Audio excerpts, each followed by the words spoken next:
Hello and welcome to Part 7 of The Legend of the Nuka Slugger. This scenario is the final part of the first season of the Slugger's adventure, so it's exciting to bring this in for a landing. Today's scenario is set amongst the traffic jam that hasn't cleared out in over 200 years. It looks like the bombs going off startled someone into crashing into the semi-truck, which caused a big old backup. In the back of that truck, there's an artifact that the Slugger has recently learned about and wants to claim for himself. "You better back off from that truck, lady," yells the Slugger across the field. "You're gonna have to beat me to it," she shoots back. That's right, the infamous Nuka-girl herself is making a play for the truck as well. "It doesn't matter who gets there first, just who walks away with the goods," thinks the Slugger to himself. The Slugger is equipped the same as he has been all season. Using the Veteran Raider base template, he's got a baseball cap, bat, and grenade, and the Big Leagues perk to clock in at exactly 101 caps. Since the Nuka-girl has a base cost of 100 caps, she's only equipped with the 1-cap bolt-action pipe pistol. The scenario goal is simple. Someone has to get to the crate in the trailer and spend an action to get the item out of it. Then they have to escape off their edge of the board. Of course, this is the Wasteland, so nothing is that simple. Our competitor's yelling has woken up some mirelurks that were resting nearby.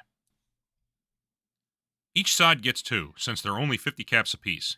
The first one spawns double red from the closest human, and the other one follows up yellow distance from the first.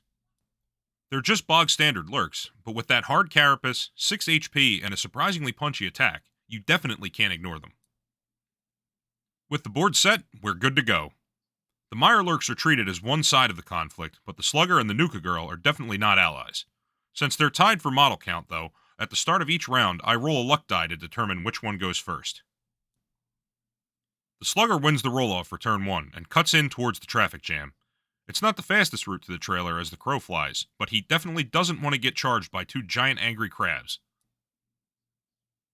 The first mirelurk to go is randomly determined to be the yellow one, which moves and charges into Nuka-girl. She figures that with the -2 penalty for parting attacks that she can just avoid the mirelurk, and hoo boy is she wrong. With the bonus black die for the charge, the parting swing crits and ends up with a whopping 5 damage, which is more than half the Nuka-girl's HP. So it feels rough to burn this already, but she uses her once-a-game acrobatic ability to test agility to avoid all damage. Fortunately, she barely makes it. Good to have avoided taking 5 damage, but having to use that up so early is not great for her. With her second action, Nuka-girl also cuts in, avoiding the red mirelurk's move plus charge range. The green mirelurk goes next, and does still have range to charge the Slugger, but doesn't have enough actions to follow through on the attack. The blue mirelurk can't reach the Slugger, so it moves in towards the crates. It's almost as if it knows that the squishy interlopers are trying to get in there.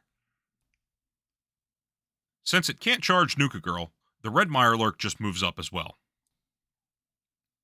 Turn 1 ends about as expected, with only one notable exception of the Nuka-girl having to use up her ability already. At least she still has her luck. The Slugger wins the roll-off again, and also decides to just disengage after getting charged. This parting attack also hits, but only for 2 damage and an armor break. The break means that the Slugger's roll of 3 armor does nothing, so he takes both damage for his trouble. It seems like charging up would just get him swarmed by angry mirelurks, so he opts to just spend his second action preparing. Not one to let a meal get away, the yellow mirelurk turns and charges Nuka-girl again. With her eyes on the prize, Nuka-girl tries to slip away again, only to get clocked for 2 damage, which breaks through her single point of armor. At this point, I remember her luck, and try to flip to negate one of those damage, but it's no good. Since she can't get to the crate and open it this turn, she decides to take a pot shot at the nearest mirelurk. It hits, and gives her an action point, but with a base damage of only 1, and the mirelurks having a point of strong armor, it's not really even worth rolling. The shot deflects off the shell harmlessly.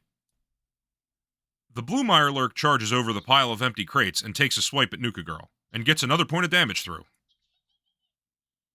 Before she can react to that attack, the Slugger comes to a realization. If they each try to take on all the mirelurks solo, they're probably going to get swarmed and picked off one at a time. So he decides that now's probably a good time to go for cooperation over competition. "I've got an idea," he shouts. "Wait for my go and then get out of there." The red mirelurk charges in as well, as expected. "Now!" shouts the Slugger. Nuka Girl uses her reaction to do a quick move action to get up to the trailer. This does trigger parting swats from both Mirelurks, and the red one gets another 2 damage on her, and she's already lost more than half her HP. Ouch! Thankfully, the blue one misses, but just barely. Now comes the Slugger's part of the plan. Since the Mirelurks bunched up around Nuka Girl, that put them in a nice little clump for a baseball grenade. Rolling a bonus damage and armor break is a great result. This ends up pushing 3 damage onto the red Mirelurk as the main target of the attack, and 1 damage onto the blue one. Even though he can only do this once, 4 total damage onto those tough Mirelurks is not a bad result. Pissed about this assault, the red Mirelurk gives up the chase on Nuka Girl and goes after the Slugger. The green Mirelurk doesn't have line of sight to the Slugger and thus cannot charge, but can just do a normal move to get into melee and takes a swing. Fortunately, it's a miss. At the end of turn 2, our heroes have decided to work together for the time being and gotten some damage on the board, but are taking a proper beating in return. But Nuka Girl is at the trailer, so will she cut and run, leaving the Slugger to fend off the swarm by himself? To start off turn 3, she wins the roll-off and gets to activate first. She pops the special carrying case and pulls out one of the few remaining Thirst Zapper Colas. These babies were recalled before the Great War due to their tendency to do lethal damage, which is usually not desired in a child's toy. But, in the post-apocalypse Wasteland, these babies are prized, especially by those who are still Nuka-Cola fans. However, as she pulls the zapper from its case, a deep bellowing sound starts coming from inside the trailer. All of the Mirelurks are spooked by the noise and turn to flee back to the water. That ain't good. Nuka Girl gets to use her second action to get as far away from that noise as possible, which turns out to be a good idea as a very angry Mirelurk hunter clambers over the crates and pops out. With 11 health, 2+1 armor, a stronger claw attack, and a nasty acid attack, these guys are seriously bad news. Fortunately, Nuka Girl happens to snag a Nuka Quantum, which she downs herself, and a regular Nuka Cola for the Slugger. This heals them both up, -1 HP for the lingering radiation effects, and gives them each a reaction token. The Slugger realizes that this is going to be an absolute fight to the death and feels a surge of inspiration. Mechanically, this means that until the end of the game, he's going to be heroic. "Let's crack this lobster shell wide open," he yells. As the hunter charges Nuka Girl, she takes a reaction shot. However, the hunter gets a 1 on the armor die and the strong armor blocks the second point of damage. The Slugger also spends his reaction token to move up, for a reason that will be clear in a second. The hunter's charge attack gets 2 damage onto Nuka Girl, but she's able to successfully use luck to drop it to just a single point. The Slugger activates, and for his first heroic turn, he gets 0 action points. Nice job, buddy. Either way, he charges over difficult terrain into the hunter, which is now in range thanks to his earlier move-up. With a bonus black die for the charge, and green for outnumbering, his supercharged attack critically fails. Maybe the car hood he's standing on shifts around as he swings.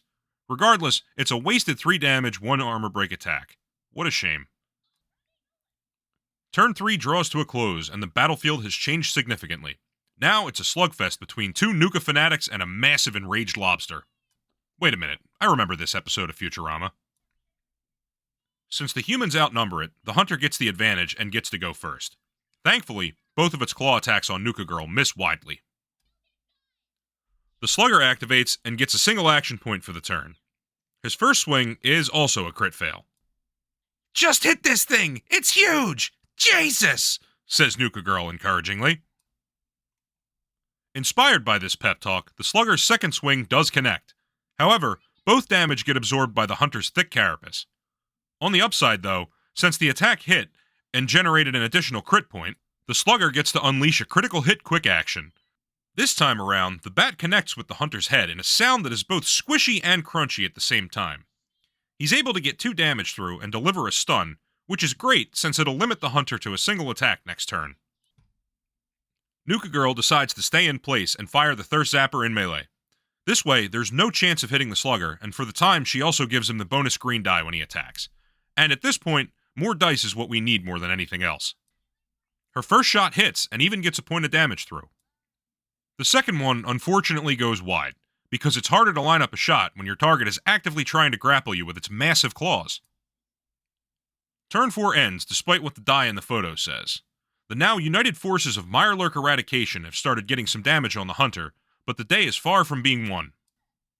After shrugging off the stun, the hunter gets a 3 damage hit through on Nuka-girl, breaking her single point of armor. She tries to use luck again to negate a point of damage, but it doesn't help this time. She's still standing, but with only 3 HP left, it's clear that this battle could still tip to either side. The Slugger activates first and gets a single action point for being heroic this turn. His first hit connects, but with no bonus damage rolled, the hunter's strong armor blocks it automatically. His follow-up swing also hits, and even gets a point of damage through. Most importantly, though, it gets the second critical point on the bat, which means that we get to unleash another critical hit with the bat. One of the damage gets blocked by the strong armor, but the star counts as a damage point, so 3 more get through. No stun this time, but the hunter has lost 7 out of its 11 health, so we're making good progress. Nuka-girl goes next and tries another pistol shot in melee, but just can't draw a bead accurately in the swirling chaos. For her second action, she pulls back. She can't risk taking another 3 damage hit, as that would drop her.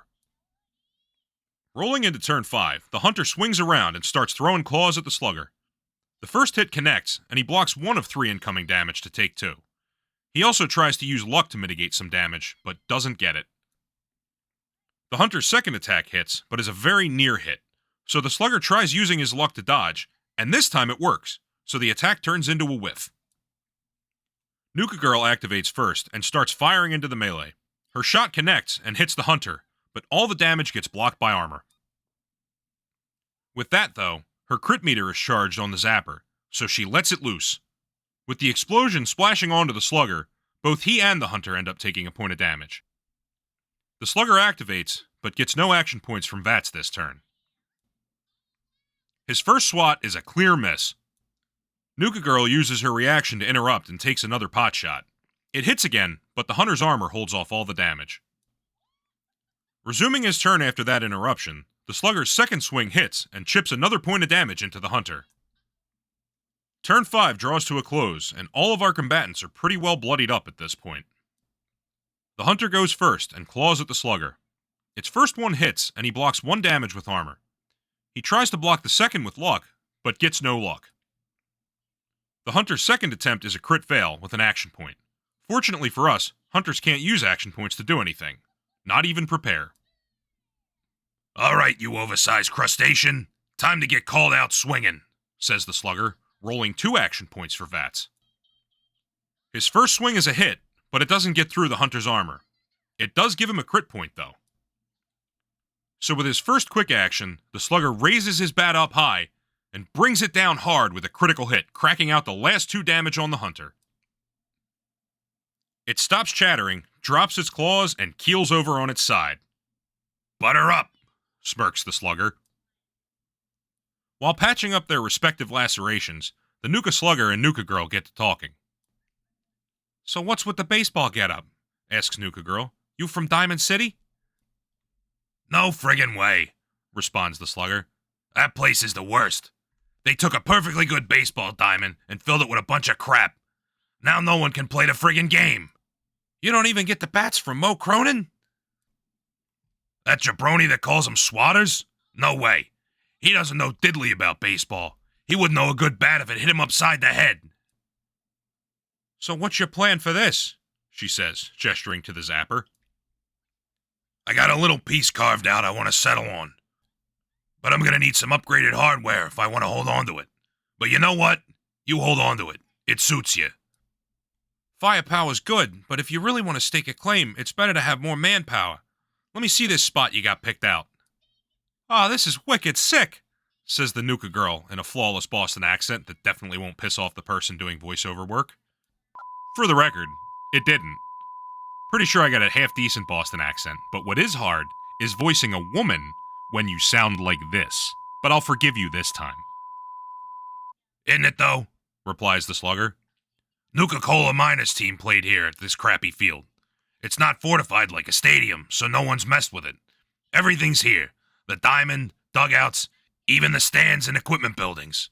So we build up around it and actually show these friggin' morons how you play baseball." And that's it for Part 7, and what I'm calling Season 1. The Nuka Slugger's legend is still growing, but Season 2 is going to be a little further away. I have some other Wasteland Warfare projects that I want to give some attention to, but rest assured that we will return to see what these two are up to in due time. This has been a really fun project to work on, so we sincerely hope that you've enjoyed being along for the ride. Stay safe out there in the Wasteland.